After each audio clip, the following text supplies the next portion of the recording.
सीवान लोकसभा संसदीय क्षेत्र से एनडीए तथा इंडिया गठबंधन के राजनीतिक दलों के उम्मीदवार लोकसभा चुनाव की तैयारी में लग गए हैं और क्षेत्र में जनता के बीच जाकर अपने पक्ष में मतदान करने की अपील कर रहे हैं। कोई जीत के बाद क्षेत्र तथा जनता की समस्याओं को दूर करने की बात कह रहा है, तो कोई सरकार द्वारा किए गए विकास कार्यों को लेकर जनता के बीच पहुंच अपने पक्ष में मतदान करने की अपील कर रहा है। इसी कड़ी में एक निर्दलीय प्रत्याशी जिसने चुनाव लड़ने का ऐलान किया है, जो काफ़ी चर्चा का विषय बना हुआ है। जी हां, हम बात कर रहे हैं सीवान जिला से महज 20 किलोमीटर दूर दो निवासी प्रकाश मणि तिवारी की, जिसने अमेरिका में मिली नौकरी व करोड़ों का पैकेज ठुकराकर समाज सेवा करने की ठान ली है। प्रकाश मणि ने शहर के एक निजी होटल में प्रेस कॉन्फ्रेंस कर निर्दलीय प्रत्याशी के रूप में लोकसभा चुनाव लड़ने की घोषणा की है, जिसको लेकर उन्होंने पत्रकारों से बातचीत के क्रम में अपना चुनावी मुद्दा बताते हुए कहा कि सीवान की जो वर्तमान में राजनीति है वो मुद्दा विहीन है। उन्होंने कहा कि सीवान लोकसभा चुनाव में जो प्रत्याशी चुनावी मैदान में उतरे हैं, मैं उन सभी का ध्यान समाज की मूलभूत समस्याओं की ओर आकृष्ट करना चाहता हूं। उन्होंने बताया कि अगर हम मूलभूत समस्याओं की बात करें तो जैसे हम अगर सड़क पर चलते हैं तो मन में यह डर ना रहे कि हम दुर्घटना के शिकार हो सकते हैं। हमारी माता बहन जब बाजार के लिए निकलती हैं तो उन्हें शौच के लिए इधर उधर भटकना पड़ता है। समाज में बढ़ रहे गंभीर समस्या की अगर बात करें तो आज की युवा पीढ़ी दिन ब दिन नशे की शिकार होती जा रही है। गांजा स्मैक जैसा नशा युवाओं को दिन ब दिन कमजोर कर रहा है। इस नशे के कारण युवा वर्ग 3 से 4 साल में दम तोड़ दे रहे हैं और नशे के लिए अपना खून तक बेच रहे हैं, जिससे उसका पूरा परिवार मानसिक रूप से पीड़ित होते जा रहे हैं। इस पर जनप्रतिनिधियों के साथ साथ जिला प्रशासन और सरकार को ध्यान देना चाहिए। उन्होंने सीवान की जनता से अपील करते हुए कहा कि आप ऐसे जनप्रतिनिधि को चुने जो आपकी मूलभूत समस्याओं के साथ अन्य समस्याओं को दूर करने का प्रयास करे। जो सीवान की वर्तमान राजनीति अगर आप देखेंगे तो मुद्दा विहीन राजनीति है और मैं चाहता हूं कि जो भी नेतृत्व हैं जो इसमें आ रहे हैं लोकसभा चुनाव में, सबका ध्यान मैं मुद्दों पे केंद्रित कर सकूं। तो इस प्रेस कॉन्फ्रेंस के माध्यम से मैं जो हमारे ज़मीनी मुद्दे हैं, जो बहुत ही महत्वपूर्ण और गंभीर मुद्दे हैं हमारे ज़िले के, मैं उसके लिए इस प्रेस कॉन्फ्रेंस को बुलाया हूँ। मुद्दे क्या रहेंगे आपके चुनाव? देखिए, मुद्दे हमारे समाज की जो मूलभूत सुविधाओं से लेके कुछ गंभीर समस्याएं हैं।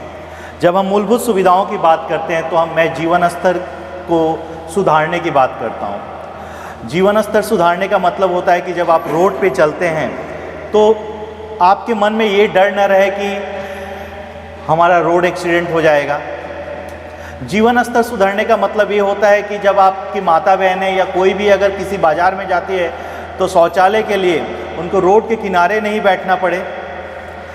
हम लोग को बस के लिए किसी के दुकान के सामने, किसी झाड़ी के सामने खड़ा ना होने पड़े। जो अभी जो टेम्परेचर आप देख रहे हैं दिन पर दिन बढ़ते जा रहे हैं, हर साल यही होता है। 45 डिग्री टेम्परेचर में लोगों को बैठने के लिए कहीं भी उचित बस स्टैंड की व्यवस्था नहीं है। ये चीज़ें आज नहीं, ये 20-25 साल पहले हो जानी चाहिए थी, लेकिन अभी तक किसी का ध्यान नहीं गया जो इन मूलभूत चीज़ों पे लोग कुछ काम करें।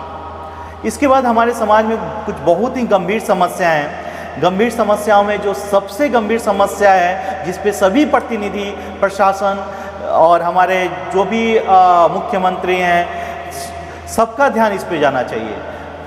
तो मैं बात कर रहा हूँ जो आज के डेट में जो हमारे युवा वर्ग जो हैं नशे के गिरफ्त में जा रहे हैं। मैं नशे की बात करता हूँ तो स्माइक गांजा की बात करता हूँ। शराब से मेरा कुछ लेना देना नहीं है, वो विगत हजारों साल पुरानी चीज़ें लोग पीते आ रहे हैं, पीते रहेंगे और उस पर मेरा कुछ नहीं है स्टेटमेंट। मेरा जो स्टेटमेंट है स्माइक गांजा जो ड्राई इंटॉक्सिकेशन उसके बारे में। इससे क्या हो रहा है कि जो भी बच्चे इसके गिरफ्त में आ रहे हैं वो 3 से 4 साल में दम तोड़ दे रहे हैं। और देखेंगे अगर आप उठा के, अगर 6 महीने से लेकर साल भर तक कंटिन्यू कोई भी बच्चा स्माइक पीता है तो मेंटली डिस्टर्ब हो जा रहा है, जिसकी वजह से उसके घर की स्थिति जाके देखिए। वो जो घर है मानसिक तौर से कमज़ोर हो रहा है, आर्थिक तौर से कमज़ोर हो रहा है और सामाजिक तौर से कमज़ोर हो रहा है। तो सामाजिक कहने का मतलब है बाबू जाएंगे, किसी को मार देंगे, किसी के घर से कुछ चुरा के बेच देंगे, कुछ भी कर सकते हैं, किसी को मर्डर कर दिए। तो जो परिवार है, जिस घर का बच्चा है, वो सामाजिक तौर से परिवार छाटा जा रहा है। आर्थिक की बात मैं इसलिए कह रहा हूँ कि जो बच्चे हैं अगर पैसा नहीं मिल रहा है तो घर का तावा तक उठा के बेच के नशा कर रहे हैं। यहाँ तक कुछ केसेस मेरे सामने ऐसे भी आए जो ब्लड बेच के छपड़ा में स्माइक का नशा किए थे। क्या लगता है कि आजकल जो माहौल चल रहा है उस माहौल में आपकी जो मुद्दे हैं वो टिक पाएंगे? देखिए, मुद्दे तो टिकेंगे ही, क्योंकि अभी तक जो राजनीति होती आई है जिनमें मुद्दा का कोई वैल्यू ही नहीं रहा है, लेकिन अभी जो हमारे समाज की जो ये परिस्थिति, इसमें सभी को इससे जूझ रहे हैं। आप थोड़े भी सिक्योर नहीं है, अगर थोड़ा आपका कोई अगर एंटी होता है तो आपके मन में डर लगा रहता है कब कौन आके मुझे मार देगा। और मारने वाले कोई बड़े वैसे बाहुबली आज के डेट में नहीं है, छोटे छोटे बच्चे हैं 15-16 साल के, 500 रुपया 5000 रुपया के लिए बंदूक उठाते हैं, ठक से ठोक देते हैं, आप देखे होंगे। तो इस पे किसी भी नेतृत्व का ध्यान नहीं है। अगर किसी भी नेतृत्व का ध्यान रहता है MP MLA का, तो आपको हर चौक चौराहे पे एक CCTV कैमरा दिखता है। अगर बताइए, एक छोटी सी चीज़ है, सावधानी के लिए, सुरक्षा के लिए, मुझे नहीं लगता है। इतने दिन आपका चुनाव आया तो आप दिखाई दे रहे हैं, ऐसे लोग जानता भी नहीं है आपको। नहीं सचिन जी, इतने दिन कहाँ थे, 2 साल से तो आप लोग के सामने घूम रहे हैं गांव गांव। तो ये पूछेंगे कितने नहीं, क्वेश्चन तो सही। हाँ देखिए, जब मुझे चुनाव में आप दिखाई दे रहे हैं। देखिए, मैं तो कोई MP MLA या मंत्री का बेटा नहीं हूँ। जब मैं सक्षम हुआ तो मैं आया, मुझे लगा कि भाई हम जैसे लोगों को आना ज़रूरी है, क्योंकि इससे प्रभावित मेरी आने वाली पीढ़ी है। मेरे बच्चे जो भी समस्याएं मैं भुगत चुका हूँ सिवान में रह के, मेरे बच्चे इस समस्या को ना भुगतें। तो एक बाप होने के नाते, एक बड़ा भाई होने के नाते मुझे लगा कि मेरा छोटा भाई नशे की गिरफ्त में ना जाए, तो मुझे लगा कि ये आवाज़ उठानी चाहिए। हाँ, और पूछे कहाँ थे तो मीडिया की नौकरी छोड़कर आप लोगों के लिए आवाज़ उठा रहे हैं, लोग समझेंगे इस बात को। हाँ, देखिए, मतलब बैकग्राउंड की बात करते हैं तो मैं actually maximum time London, Australia रहा हूँ, और कोरोना के बाद से मैं मतलब अमेरिका का जॉब अपॉर्चुनिटी छोड़ के मुझे लगा कि मैं बाहर तो जाके काम कर सकता हूँ, नो डाउट अभी भी जा सकता हूँ, कि मैं वीज़ा होल्डर हूँ US का, कभी भी जा सकता हूँ। लेकिन मुझे लगा कि 10 साल बाद मैं जब लौट के आऊँगा तो हमारे जो समाज की जो स्थिति है बद से बदतर हुई रही, क्योंकि इस पर कोई आवाज़ ही नहीं उठा रहा है।